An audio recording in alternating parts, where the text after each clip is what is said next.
Hey, Steve Saretsky here. Welcome back to the show. Lots to chat on this week. For those of you that are paying attention, watching the Loonie Hour, I just want to remind you guys that we do have our live event in Vancouver, July 27th from 6 to 9 p.m. Drinks, appetizers, live podcast, Q&A. If you've got any sort of burning real estate questions you want to ask me, great place to come do it.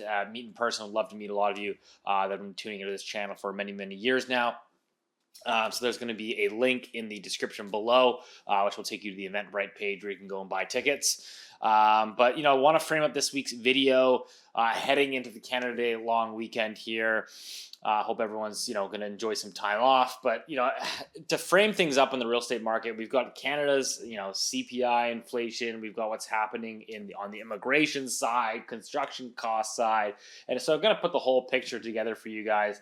But we have to start on CPI inflation because it's really what's been driving this whole thing. Anyone that's been following this channel for several years knows that during the boom of the pandemic, I was talking about inflation when, CPI was still showing, 2%.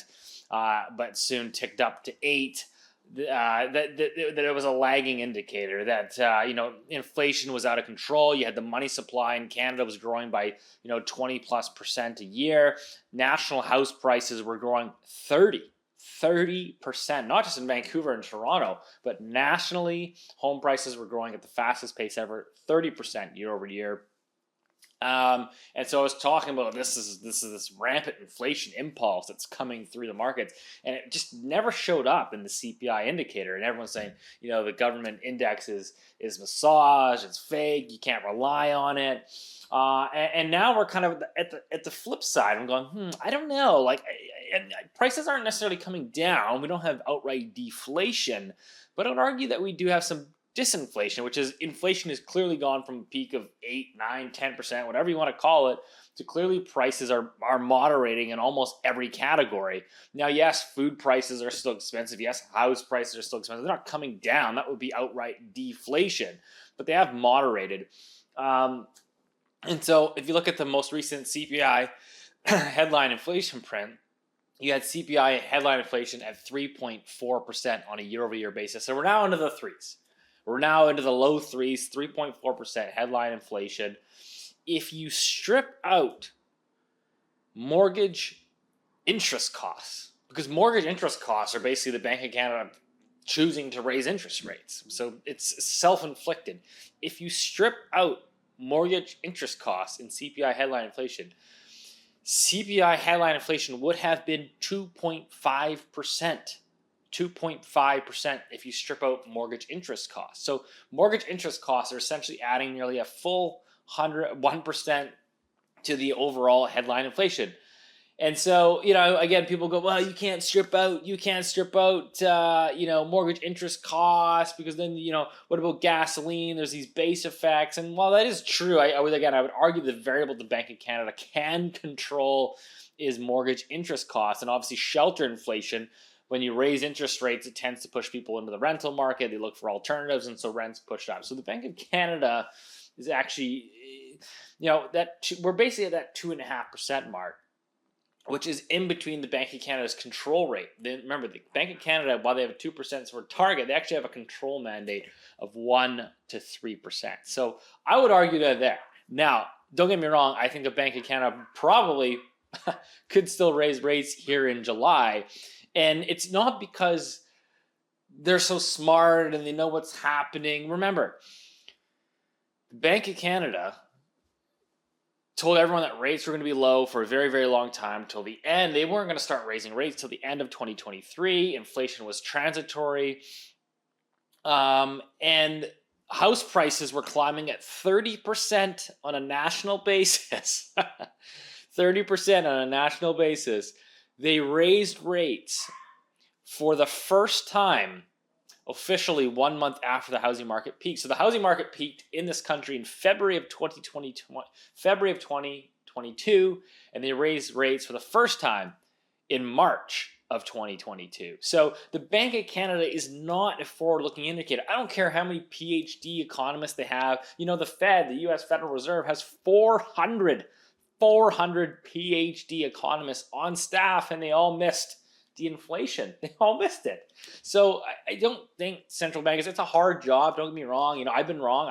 I was wrong on, remember when Scotia Bank was calling for 200 basis points of rate hikes? I said, that's not going to happen because I figured something would actually blow up before they got there. I figured housing would have blown up by now. I think this debt bubble that we've got would have blown up by now. And surprisingly, it hasn't. Of course, we get into the dynamics of that, which we've talked about on this channel, was more so, if you look at it, in Greater Vancouver in 4 of the past 6 months, you've had 20-year lows in new listings and currently standing inventory for sales at 15-year lows. So it's kind of artificially suppressed inventory to coming to market, which hasn't allowed you to have real price discovery.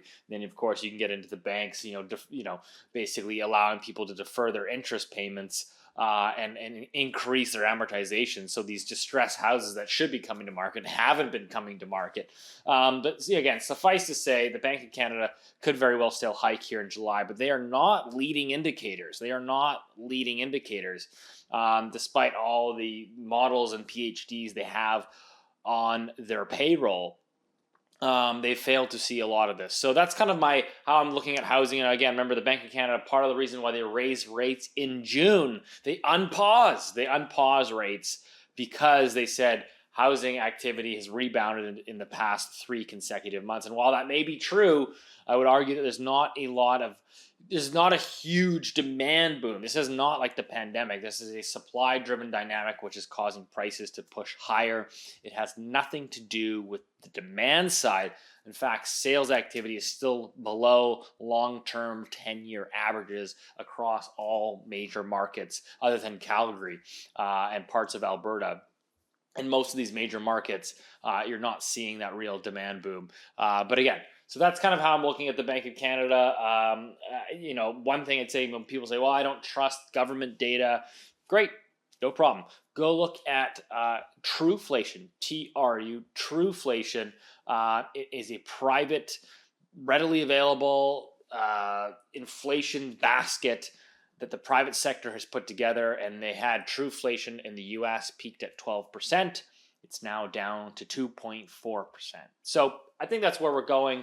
I think that's important to sort of contextualize for people that are, coming up with mortgage renewals and thinking about what to do and starting to panic. I do think while we could have a double rip in inflation maybe sometime next year, or maybe back in 2025, I think that over the next 6 to 8 months, I think we're going to be talking about much lower bond yields and mortgage rates. Again, I'm not saying we're getting anywhere close back down to pandemic lows, but we're at 20-year highs in mortgage rates, and I don't think that will be sustained, given where I think headline CPI inflation is going. Again, could be wrong. Always do your own homework, but that's kind of my view on it. And so we look at people have been talking about the mortgage renewal cliff.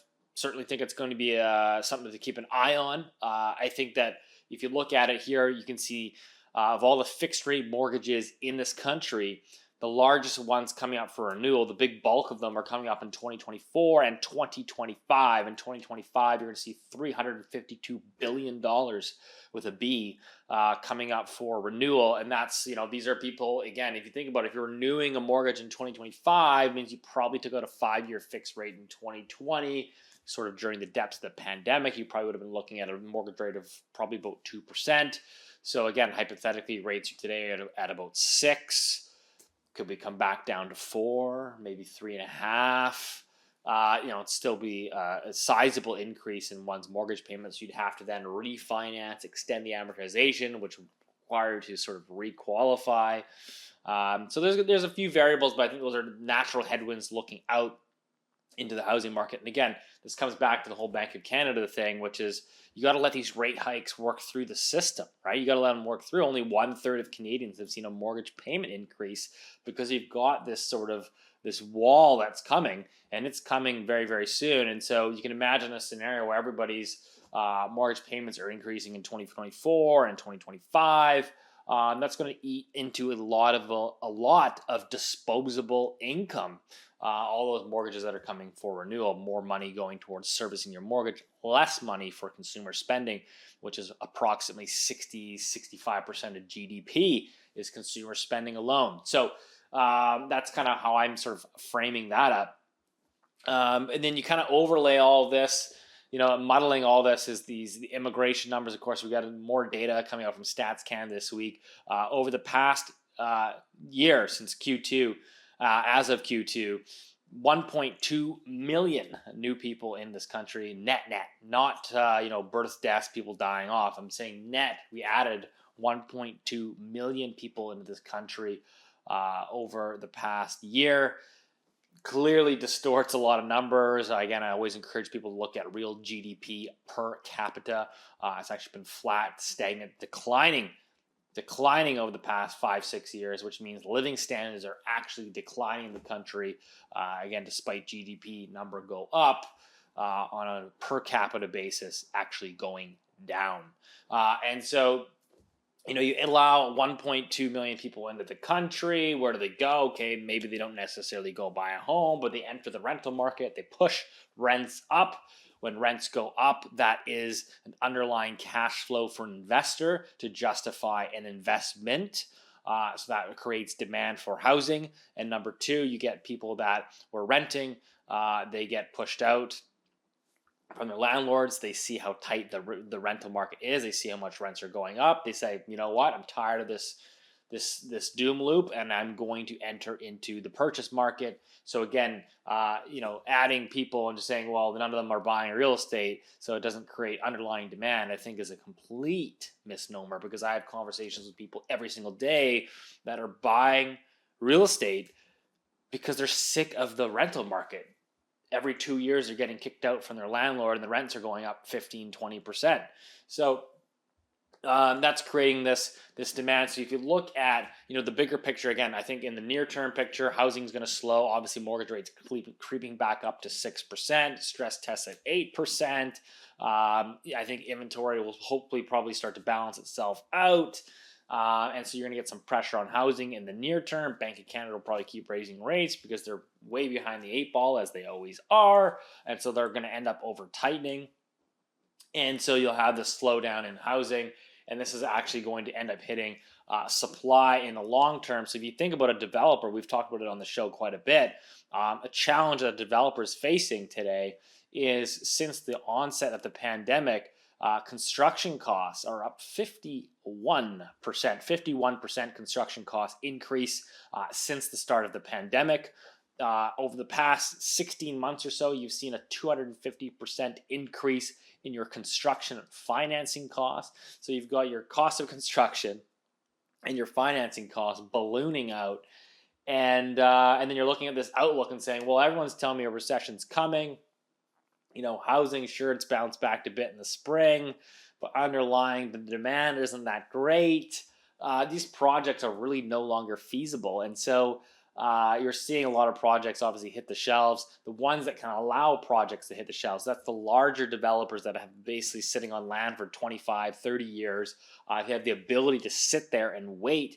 It's the smaller to medium-sized projects, these developers that don't have the ability, right? They've got limited partners involved in the project. They've got IRRs, internal rate of returns, that they need to hit. And having time decay, sitting on a project for 12 or 18 months waiting for the market to turn around, destroys those IRRs. And so, and you don't have the ability, you might be borrowing more expensive capital. You don't have the ability to sort of sit there and wait. So you have to push through. But nonetheless, we've still seen housing starts falling off to their lowest levels since December of 2020. Think about the economic activity in Canada that is attached to residential construction. Not only residential, you can talk about office towers, etc. But that's another conversation. So, long story short, again, you look at all this from my views, from the housing view, and I still see weakness that will permeate through to the real economy. And happy to you can clip this out. I think the Bank of Canada will end up over tightening as central banks always do. They are backwards looking, not forward looking indicators, similar to your headline CPI index. All those metrics are lagging. Again, we can talk about food prices. They lead fertilizer prices, lead real food prices, and fertilizer prices have been falling rather dramatically. So that's kind of how you look at the whole basket, the whole picture. But as always, hope this helped. Hope everybody has a great Canada Day long weekend. I know I'll be. So if I'm MIA from the comments here, that's probably why. But appreciate your support. Check out the Loonie Hour live event on July 27th, and we'll see you next week.